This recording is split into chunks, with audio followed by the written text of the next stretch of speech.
Hello, hello. Can you hear me? Looks like you're just joining in. Hello. How are you, Brennan? What's up, man? How's it going?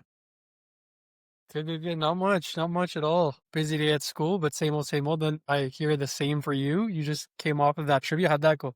Yeah, good, good. I always like to participate because it's like the only way you learn anything. So no, Yeah, it's good. I had a yeah, mentoring session with Harvard OMFS interest group, and then I had a call before that with a D3 at NYU. But I love to do it. It's just I think yeah, sometimes we got to find some time for ourselves. yeah. Another day in paradise, but for sure Yeah, busy. how you Yeah, doing? no, How's your day? absolutely. It was good. The day started off with 8 a.m. sim sessions, which are always hard to get up for. But 8 a.m. to 10:15, we had a sim session, and then after that, we had like a few lectures to study for and a quiz later on in the evening, and then an undergraduate dental education committee. So like where we review different courses and stuff, and we get to vote on if we want them to continue or whatnot. And then some more memorizing and studying, and then another a removable pros course. 30 minutes after that, we had sim till 9, and now I'm talking to you. So same thing, man. Like busy, but also the reason why we're doing it. Like I love it. I love it Right? so It's much. fun. It's fun, dude. And we get to chat like Yeah. this. We never would Yeah. have met. Exactly. Think about it. Like no. Yeah. Yeah. So because this is Yeah. technically our part Now, two, so that's pretty sweet. yeah. Yeah. I have a little intro here now, and I know this is a little bit different, but just so everyone knows, I kind of got introduced to this whole game of podcasting and also just really taking a dive into social media through Dr. Gallagher here, who has been like just an insane mentor to not only me, but through his pre-dental mentorship map. I'm sure most of you know him, but I'll go ahead and jump in with this new podcast that I'm introducing. So, welcome to Moony Talks, the number one podcast in the world, according to my mom, and a place where we're going to hopefully dive into dentistry, health, and everything in between. So, if you're new here, please hit the follow so you don't miss a new episode every other week. And if you've been following for a while, first of all, thank you. And second of all, share it with a friend, classmate, or whoever needs a little bit of inspiration today. So, let's jump in. Today's guest just doesn't just wear many hats, he wears them all at once. Oral maxillofacial surgeon, a mentor, content creator, podcast host, and the mind behind the pre-dental map. Give it up for Dr. Brendan Gallagher. So I just want to make sure I get your kudos so that people can get a little introduction to you. But let's start from the beginning, Dr. Gallagher. Why dentistry? What drew you to dentistry? What drew you to OMFS? Why not medicine? Was there a moment that made you realize, yeah, this is what I'm meant to do? And I know your story, but I want to make sure everyone who hears this podcast knows it as well. Yeah, yeah, and also, well, first, thanks for having me on and picking me as the first Yeah, guest. That I mean, that really means so much to me. I don't think you know, like that really means in my heart. Thank you. And then number yeah, two, kudos to you, dude. I told you, you got to take a step, just go for it, and you're doing it. I love that. I love that. So I like to there we see you go. following through with these things. I would say, dentistry. We all have a path through high school, college. We're trying to figure out what we're gonna do, what we want to do, how we're gonna make money, how we're gonna support a family and stuff, right? And through dental school, I was just trying to aim for a pre-med, pre-health path, whether it was going to be med Hmm. school or PA school or dental school or something along the, treating patients path. And I was about to start studying to take the MCAT, and I met a couple dentists at my gym. They called them the men in black. They would go there at 5 a.m. I would see them when they were Yeah, leaving and they already finished their hour and a half workout. I would see them at like 6:30. And so someone told me to go up to them one day. It was it was right before my second year of undergrad, and I was about to take organic chemistry. And so one of my friend's moms, she was like, "Oh, you gotta go talk to Mario and Nick, and then those guys. They're dentists. They all got yeah, A's in organic." And I was like, "Okay, let's talk." So I get to talk with them, and then I go and shadow them in their offices over the next couple of years, and then finally going to my last year of college, I was gonna take the MCAT, and they're like, "Just come, come see what we do, whatever." Shadowing, and then I was like, you know what? Forget this MCAT. I really like the lifestyles that yeah. they live. I love how motivating they are. They were all so happy and like welcoming. They're living their lives. They all have families. They all own their own practices. And I was like, this is the life I can see myself living. I want to help others the way they helped me over years, right? And so I made the complete switch. I had to take a gap year, but you know what? I'm so glad Hmm. for taking the gap year. You get to learn a lot about yourself. You get to learn about the world that we're living in here, because it's not all Yeah, classes and tests in school. And so took yeah, the DAT right after I graduated, applied, got my interviews, got into dental school, and off to the races from there. I worked for yeah, there was an oral surgeon and two general dentists. I worked for the oral surgeon in my gap year, and then when I went into dental school, I was like, so I know what general dentistry is for the most part, and then oral surgery for the most hmm, part. There's so much we still have to learn, right? But I was like, let's see what else there is. And I have a foundation, go from there. And took the CBSE externships, went into residency, did oral surgery residency at NYU Bellevue, and then now I'm out here in private practice on Long Island in New York, and just studying for boards and doing the Living the next dream. thing. So Yeah, yeah, no, absolutely. And I just speaking on to the gap year thing, I know so many pre-dentals when they come up to me, they're asking about they're not sure what's happening, like maybe their school's requirements changed. Every single person that I know in my dental school, my older sister who took a gap year, they are 100% more confident in the decision they made once they're there. Like I can't explain it enough. So I know if you're a pre-dental and you're watching, you're worried, man, like I don't know exactly if I'm going to be able to qualify for the cycle. Trust me, it's a marathon. Like you're seeing like, one of the greatest to ever do it, tell you right now that he took a gap year, and it's something that 100% I know it's hard to hear, right now, but trust me, on the other side, you'll realize how fulfilling and worthwhile it was. But now I also want to pick up on something you said. So you took the CBSE. Now, this is the STEPIC exam and the Achilles heel for so many ambitious students who want to do OMFS or whatever it may be.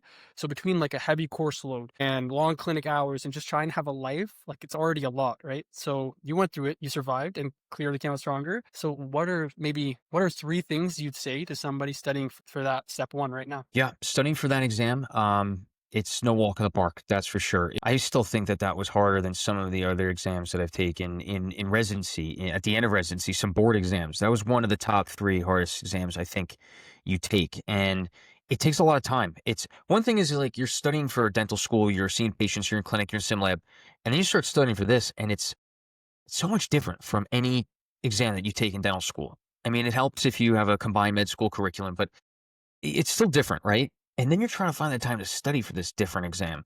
And it there's really no way. You just have to muscle through it. It's one of those exams. It's like you have to say goodbye on weekends. You got to go study. It's like you put in 15 hours at the library, or I was at Panera Bread on weekends studying for that thing. And it's like people ask, how do you do that on top of school? You have to get up earlier and studying before you get in. You got to stay up later and study after you go in, right? It's because you can't study while you're at school all the time. It's got to be around your outside hours. Unfortunately, it's just a muscle Mhm. through thing. Yeah, and Yeah. learning from my mistakes, I also hooked up with this guy, Brandon Axelrod. He's a resident at Cornell in the city now, and we made this video called CBSE Dissection. We're not getting money for this or Mhm. anything. It is so Yeah. helpful for people studying for that CBSE. I've got a lot of feedback from Yeah. people saying that it's helped them on their second and third times taking it. So if anyone's listening to this, they want some help on that CBSE, I'm telling you that we did made it to help, but we've gotten feedback that it's actually helped. So that's if someone needs it, it's there. That's it. Yeah, 100%. Like, and I know just speaking like for those watching, like the pre-dental map, for example, that's just something I have more experience with. In terms of the pre-dentals who've come up to me, and I've been like, listen, I don't have too much time to help right now. It's second year, super busy. Check out this pre-dental map, and then I see them a week later, and they're like, thank you so much.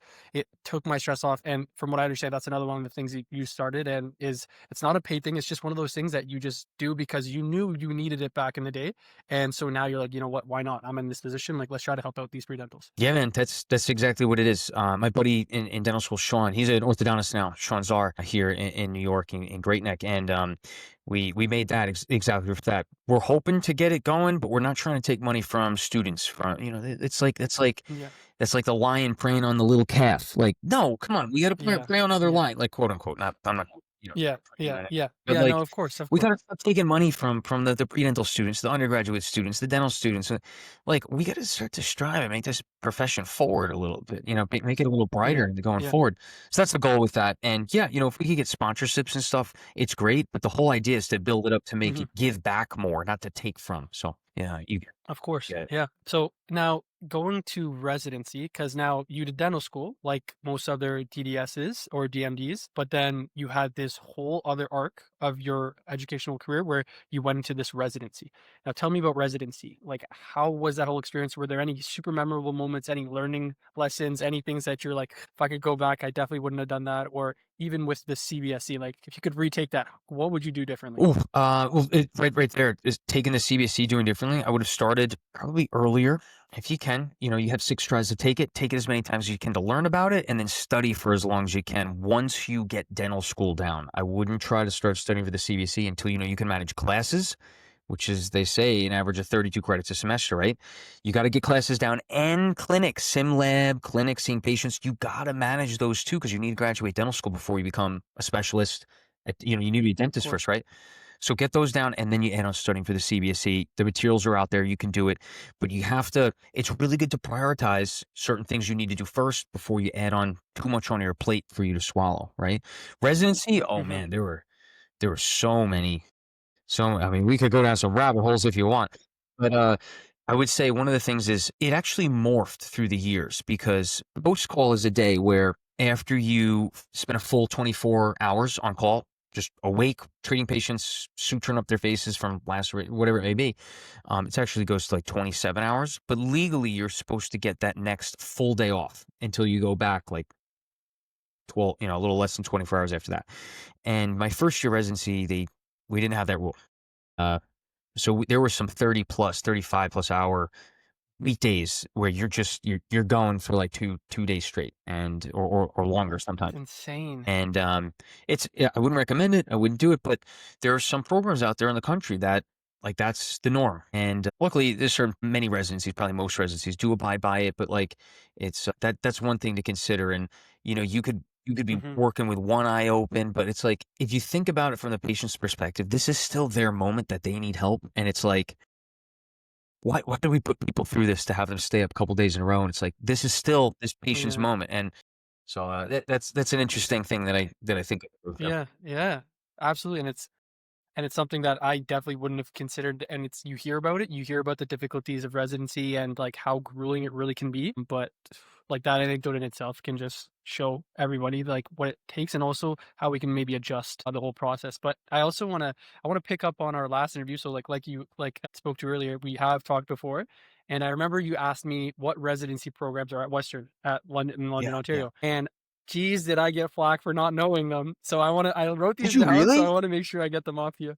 Well, I didn't I was like, "Listen, I'm still trying to." I was like, the funniest thing was I was talking to you like, "Man, I wanna know if I wanna specialize or not." At the same time, I didn't even know what specialty programs were offered at my school, and so, like, it was just like one of those, like, "Okay, you're so naive and young, and there's so much to this." But it was a funny moment between me and my, class and the admin at my school, but so here it is, just so everybody knows, and just to You're clear the there. air. So there's orthodontics and, dental facial orthopedics, so ortho, oral and maxillofacial surgery, so for those that's exactly what Dr. Gallagher done as well. And then general practice residencies or GPR, which is oftentimes what people will do before, like an OMFS, for example, to just boost their application or whatever it may be, or also just to kind of reinforce their skills for those who haven't heard of a GPR. And then a few others, and so those are the ones that the Schulich School of Medicine dentistry, not perio, not a few others. But then speaking to that again, not having those specialty programs in house also helps the main clinic a lot because we're able to see those cases. So at another school, when they do have the specialty programs, you might defer those cases off, which is so it's pretty nice that we have like a really niche subset. But yeah, I'm glad I got that out of the way. I want to get back to something you touched on earlier in the Real meeting. quick, what did people really give you flack for Yeah, that? not like it was playful. I know. Yeah. Yeah, no, no, and it was like it was just one of those things where it's like, geez, we really I was saying like, I don't know if I want to specialize. I don't know like if I can figure out. And they were all like, we know, yeah, we know. It's just and it's about asking these questions, having those conversations. Yeah. And if we didn't have that conversation, I wouldn't have found out what specialty programs are at Western. Hopefully, not everyone Yeah. watching knows it. I But got a now a a second speaking question too. to What's something that you yeah, didn't yeah, yeah, expect during your first year, for example, or up until now, right? That you didn't yeah, anticipate going in? What was an eye opener? What was a shocker for you in your time so far in dental school? man, one for sure. And this one just jumps to my head because every single time I remind myself, like, okay, you've trained your entire undergraduate, all of college, all of high school, all of it's been leading up to get into this dental school. And you're coming in and you're like, that's it. I've finally done all the general sciences. I've finally done all of the things I need to do. I'm just going to learn teeth now. That's it. I'm just going to learn teeth. And I was so excited. And I was like, man, I'll never have to touch biochem again. This school's going to have it all figured out. And I was like, "This is great. I'm in paradise." And I am still in paradise, so I don't wanna discourage any pre-dentals applying, but yeah, but you have to I had to understand that just like any other school, this school has is not perfect, right? There's things that fall through the cracks, and although I love my school and I wouldn't rather be anywhere else, there's also things that, like, for example, you're taught core bio, you're taught the biochems, you're reinforced with biomaterials. There's these different concepts that you wouldn't think relate to dentistry, but are really important foundational concepts that you need to know, which I definitely didn't appreciate in first year when I was taking them, but I 100% appreciate now in second year, knowing that, listen, I got to figure out which composite type I need to apply to this restoration versus this restoration, which like bevel technique or retentive factor I need to keep in mind when I'm doing this prep versus this prep.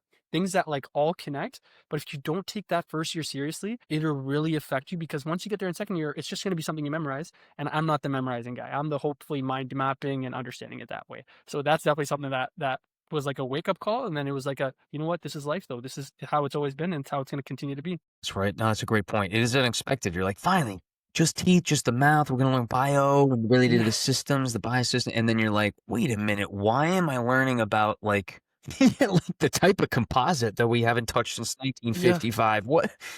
Exactly. Exactly. Oh my All right, gosh. I'll take the a different leg on, and I'll say we probably don't need to learn that anymore. Yeah, yeah, yeah, and I would agree with you on that one for sure, for sure. But for any D1 students, trust me, the admin, they put a lot of thought into this curriculum, so and they're always changing. So hopefully soon enough they'll get rid of that composite Yeah, lecture. yeah. In the meantime, they're just doing their thing, which is yeah, which is great. Dr. Brennan, tell me about opening your own clinic. That is insane, man. How much fun are you having? How busy is it? What is like kind of the biggest thing that you didn't expect when it came to this process, and how has it changed? Yeah, so let me lay a picture here. So there's different things that you could do. You can sign a contract with an organization. You can open up a clinic from scratch. You can buy into something. You can just go and work in an institution. You can work in just a hospital. You can do clinic, hospital, and or you could just work at like a school too.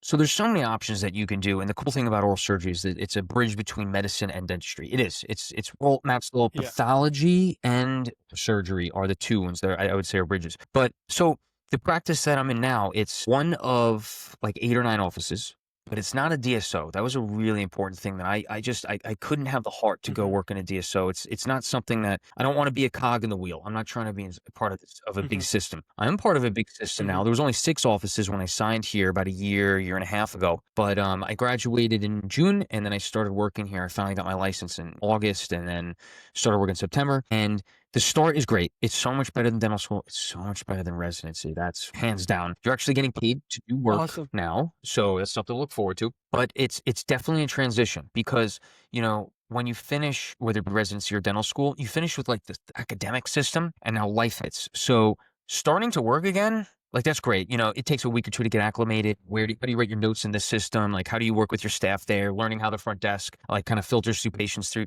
But there's everything, and I'm sure people have go through this through times in residency and dental school. There's everything that happens in life outside of that. So like I'm still waiting on an anesthesia license so I can do sedations. I can only technically do local procedures right now. I'm working on getting a mortgage right now because I'm going to buy the house I'm working in. Then my fiance can move in and like we can finally live together for once. And what's another thing? Like the license took a couple months to get. I'm studying for boards right now. I got to take the board exam. So it's like that's in February, but it's hard to find time while still trying to travel and see family and friends on weekends. And so it's better. You have that time.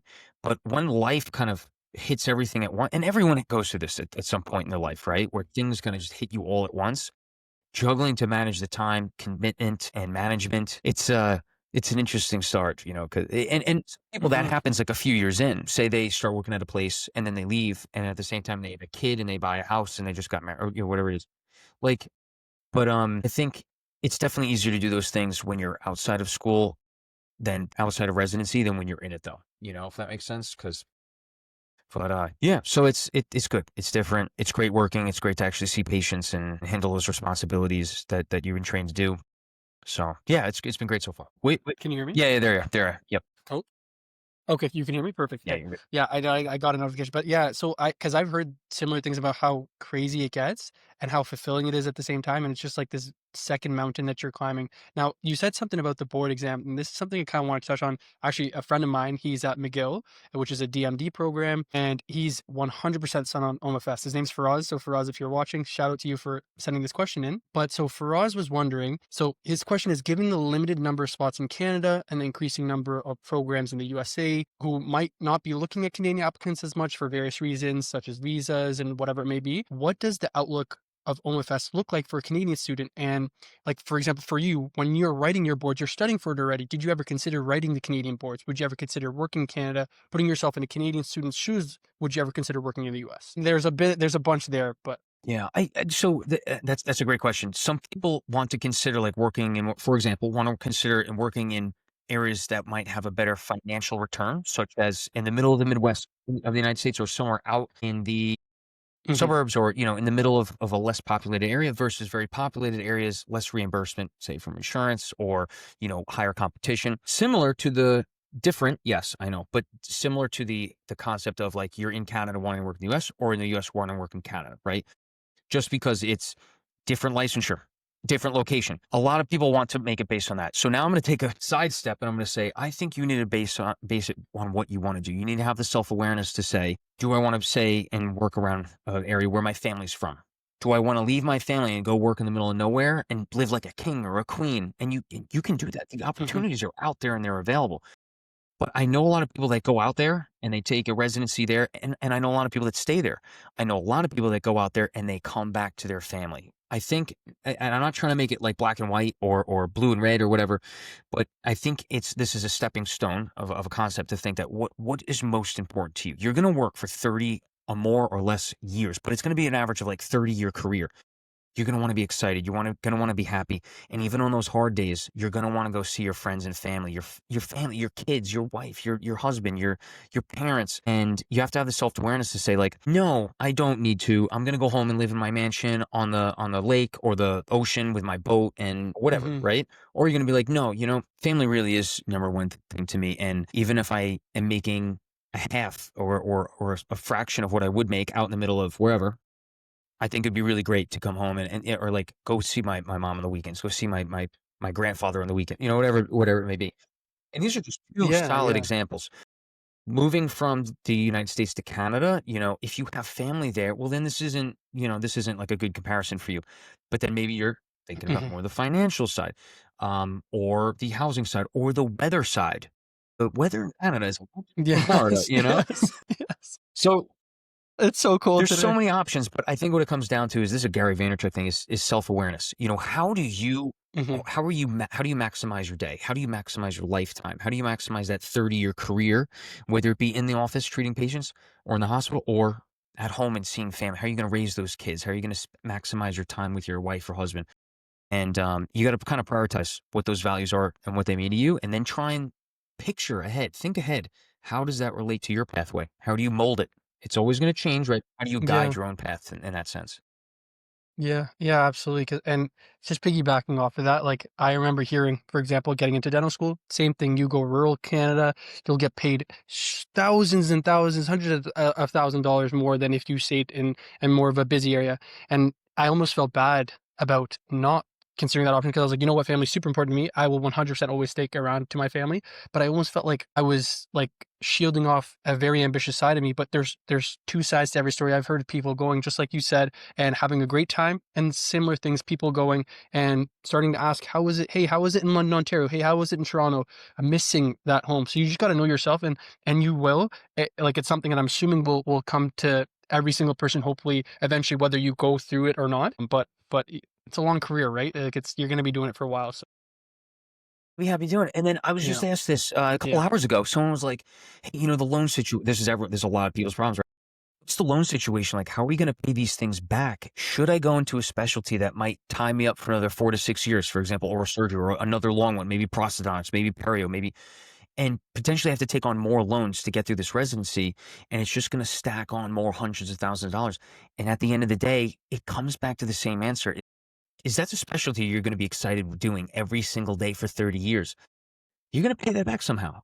The solution will present itself when the time is to come. But right now, you need to figure out what it is you're going to be excited to wake up every single day. What do you have to work 6 days a week? Are you going to be happy doing that?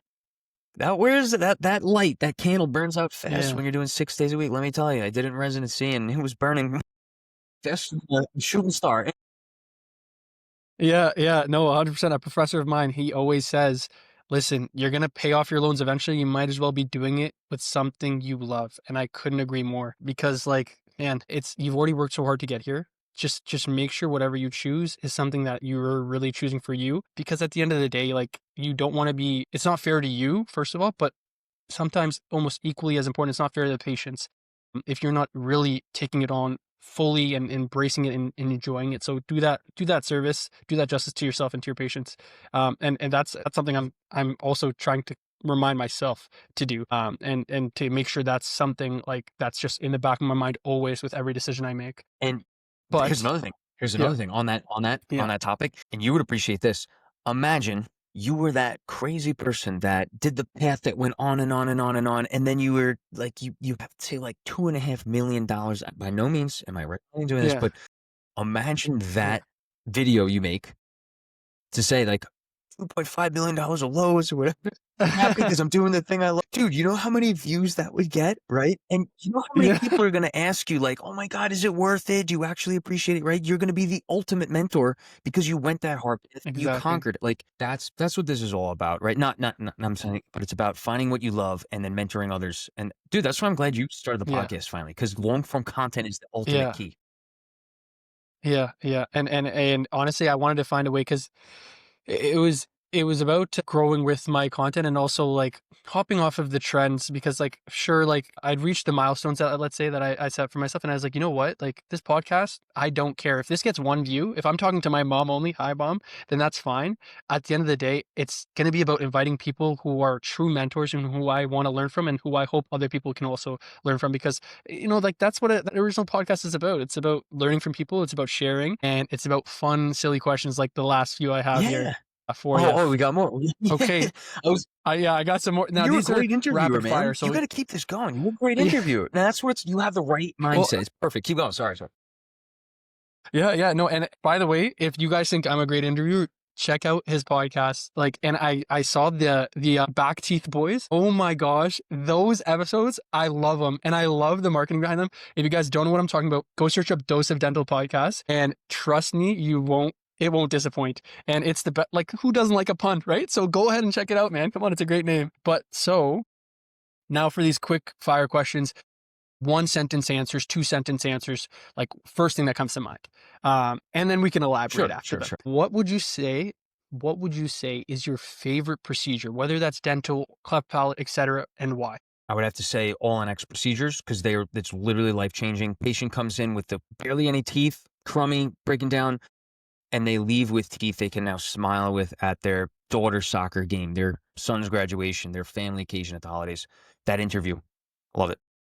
Oh my gosh. Oh my gosh. And if now here's the second one.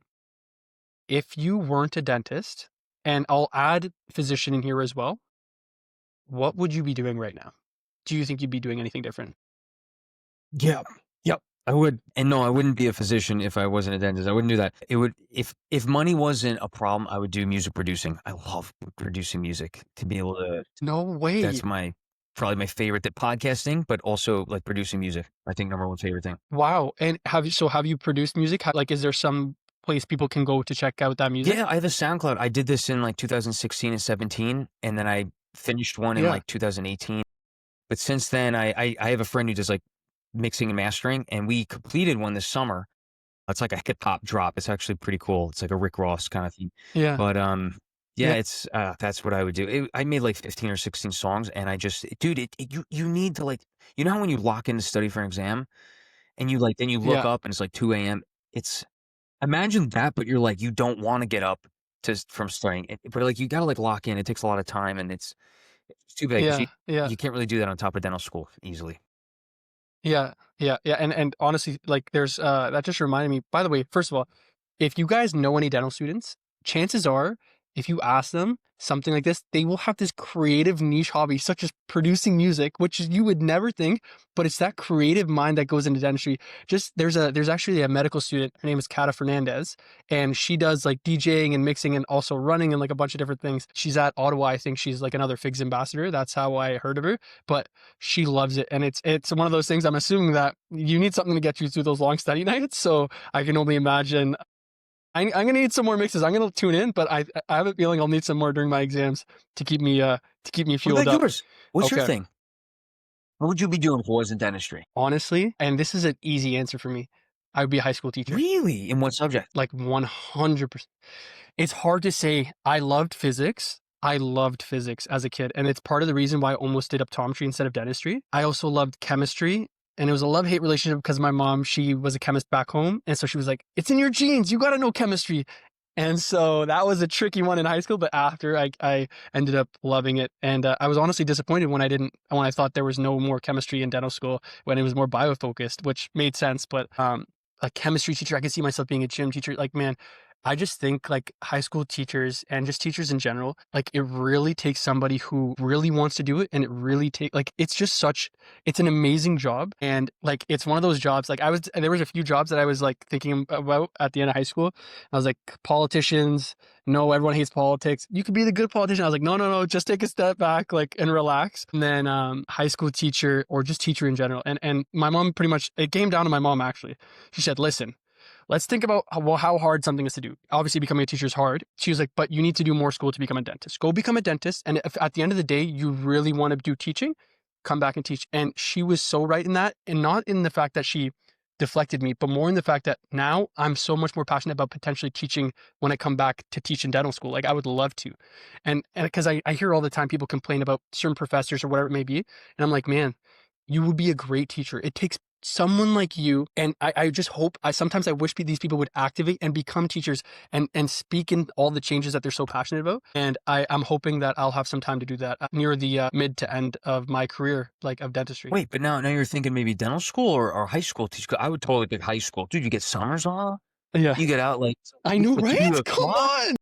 Oh, man, dude, you're not getting that much time off in dental, teaching dental. So I would go for high Did I school, get the benefits. did I make the wrong decision? Did I make no? I'm I was just kidding. talking to a high school. I took out his wisdom teeth the other day, like a couple weeks ago, and I was like, "Wait, what do you teach? Oh, you Yeah. teach geography in high school and social studies in high school." And I was like, "How are the summers?" And he's like, "Oh, dude, best ever, such a hack." And I was like, Oh my gosh. You're "The like, high school man, teacher, only took this many dude." schools. Everyone's like, "Oh, you don't make that much. You get the whole summer off." Yeah, what do you mean? And also, it's like so fulfilling. Probably like I love visiting my high school and coming back and like seeing the teachers who really made a change, and I like being that person for somebody. Man, I'm sure it would be great. Okay, now I have three more questions here for you, and we'll quickly go through them because by the way, thank you so much for joining me at the end of a Thanks for super long day, and it's helping me honestly decompress after my long day as well. So this is dude, huge. whatever you need. We Now chat. we'll We could jump in. chat about anything you want. I'm open book, pretty transparent, and it's cool to go through these scenarios because now I'm thinking like, can I Yeah. file to my high school for a job? With St. Anthony's taken? Are you guys hiring? It's just Brennan from the class of yeah, just 2012. yeah. 2012, we got any openings next year? Come on. If anyone drops out, let me know. Teach the kids. Yeah, no. Yeah, absolutely, absolutely. Okay, so this question is now something about your passion, OMFS. What is a common myth or just something that you think is misunderstood about OMFS that just drives you nuts? What are some of the other specialists pushing these that were Yeah, hacks? Someone told me this the other day. Like, did you yeah, hear that so and so they're calling the oral surgeons hacks? So you want to go to the and it's really not true. You know, I think you could look at any specialty, you could look at any profession. Personality is a personality. It can be good, it can be bad, it can be kind, it can be harsh or cruel, and you can't judge a specialty based on one or two or three people's personalities, you know? Um, I could say the same thing about other specialties, you know? It's like you don't vibe with mhm, someone and all of a sudden they become like the worst person in the world to you, and That's not it. So that's one of the misnomers. Another thing is there's so many different avenues because oral surgery, it really is the bridge between medicine and dentistry. There's so many avenues that you can take. I mean, you could go on to be a head and neck cancer surgeon, taking cancer out of patients, you know. I want to find a way that they get more support. Just side note. But there's so many things you could teach. You could work in a hospital. You could work in a clinic. You can work in a school. You can work at the VA hospital. There's so many different avenues. You could be corporate. You could be private. You can be family oriented. You could work in a family dentist office as the surgeon. You could work in a solely or there's so many avenues, there's so many opportunities, and I think it's one of the top that you know the most, like from point A to Z, you know the most of dentistry in between, right? Because you might not remember what like the gingival sulcus length, the biological width is 2.8 through whatever the hell it is. But like, you know, the things that matter when the airway gets tight and a patient's suffocating, the oral surgeon can step in and do you know, if they're, and I just think that's such a beautiful thing. Yeah, yeah, no, absolutely. I honestly want to like, I remember just like any other dental student that, and I'm sure it's like this at other dental schools. The consensus is if you want to specialize specifically in OMFS, it's usually just gunners, people who will like cut your legs to get ahead, this, that, and the next. And I fell to that trap of believing that for the first few months. And then you meet the first OMFS teacher. And then you meet the first person who said they were interested in OMFS. And they are the most genuine, nice people of all time. Like, and I know pretty confidently now, probably, or I guess not too confidently at all yet, that I probably don't want to specialize. But I think people forget how hard they tried to get into dental school. And then when they're in dental school, they're like, oh, I don't know. So you're gunning, you're trying too hard. Man, we all tried so hard to get into this Yeah. school. So somebody being so passionate and eager and motivated by this cause, this vocation of theirs, like it's something I find inspiring and I hope to find in my own lane soon enough. But like trust me, like Dr. Lovell at our school, Dr. Shimzu, these are like some of the most, first of all, funny and amazing people and amazing professors. And that goes for every single other professor in every single specialty. There's anecdotes for bad things everywhere. You just want to make sure that you're kind of taking the experience for yourself and trying not to let those preconceived notions affect you because at the end of the day it's your life, right? You're not running by those rules. Right. Break the rules. Break the rules. Be a good person. Study really hard, Exactly. right? The Yeah. biggest thing I tell people that I mentor, I'm like, sure, you want to come from that everyone's yada yada, but be a teammate. Don't compromise your personality. Don't compromise being a team player because you think that's going to give you a couple more points and it's going to take away some of their points. I see this more often with people who just go from school to school to school, never took a gap year, never worked in that summer or went away for the sleepaway camp. It's like, I get it, you know, and you haven't been exposed to certain things that much, but you need to recognize that this is a team sport. Dentistry is a team sport. That's why we have different specialties. That's why we're taking care of patients. That's why we're referring in and out and collaborating cases together. And that's what it comes down to, you know, and it starts at the dental school level. So if you are a faculty member, remember to support your students in this way. You need to instill teamwork. And if you're a student, remember, find that study group. They're like a family to you through dental school, and you rely on them and they rely on you. So think about that. That other person that you might not know could be a family member to one of your friends, you know? Like literally like a dental school, you Yeah. would die for them because they studied with you all night that one time and then months and you get it. You get it. You know what I'm talking about. Yeah, yeah, and it's just one like you guys will all see for yourselves eventually. It's one of those things that I think just you just come to learn. And once again, that I'm still grasping with. Like I don't want to pretend like I know it all or have experience at all. It's just it's something that was 100% a surprise to me, and that I definitely didn't appreciate, and have come now to more like appreciate 10 times more. Okay. Last fun question for you. This one will end on kind of like a fun note. Like I want to hear a story if you're able to share. What is the wildest thing that's ever happened mid-surgery to you at work, at residency, anywhere? I got a couple. Today I got hit in the forehead Yeah. right here by the piece of it was half the tooth came shooting up.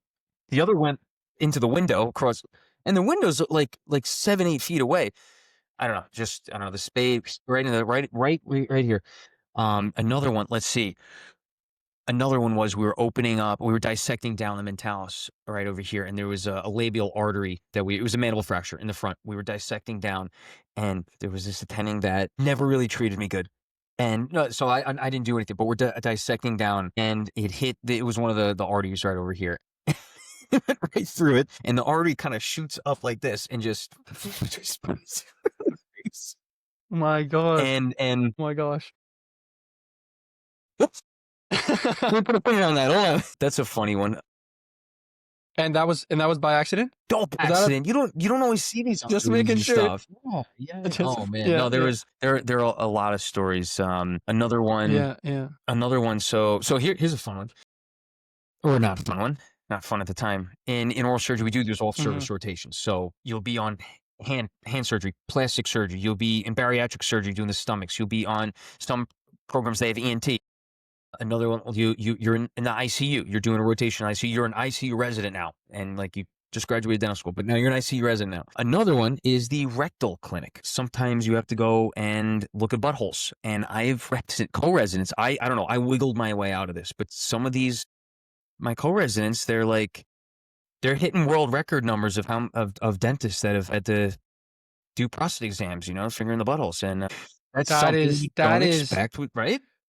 no, So all of a no. sudden, like Oh my gosh. I'm looking at these like people's rectums. My co-residents had to get in there. Oh, anyway. You want to hear a That is joke? crazy. Yeah, Yeah, this is okay, listen, I did not sign up for this, just for the record. So if any future professors or anybody, I am not game. This is because this is, by the way, the same time I saw a full body dissected for like an anatomy bell ringer, and I was identifying like everything from genitalia to brain and I was like, please, please, guys, if somebody comes to me complaining about their genitalia in a dental office, I am going to refer them 1,000,000%. Please do not. But anyways, one that's ambulance. neither here nor there. Yeah. Here's even funnier. After one of those days in rectal clinic, that was at the point like early. It was like my just started first month into second year of residency, and that was kind of when I was trying to do like videos, like so today I learned this and that, and I put up the video. This was my first TikTok account. It got banned in 2 hours. The reason it got banned, it was literally after rectal clinic. So I left for the day. I was like, guys,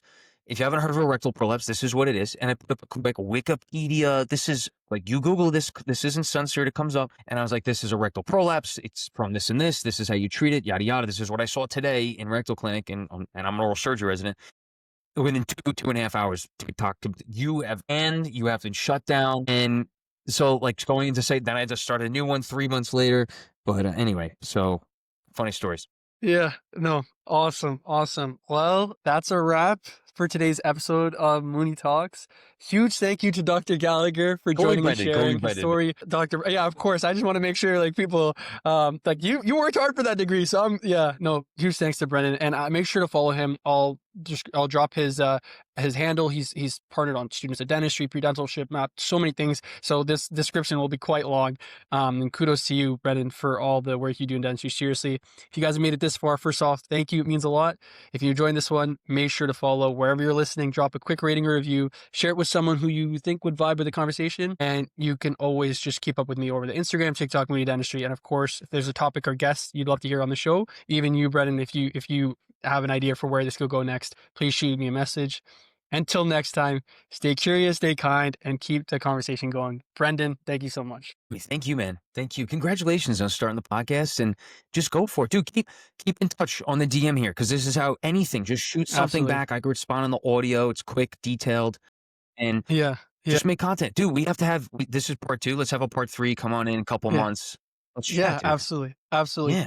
And just so you guys know, I texted Brennan literally like 3 or a day ago or something, and Brennan responded and he hopped on. Like, this is literally, shoot him a message. Make sure you guys keep up with him. He's literally the most, like, I can't say enough good things, man, because you're honestly, you've supported me so much. You're very So, kind. and I will continue. We have to And stay you in too, touch. man. You too, brother. We'll Absolutely. talk. All right. Okay. All right. Take care, All Brennan. right, man. We'll chat soon.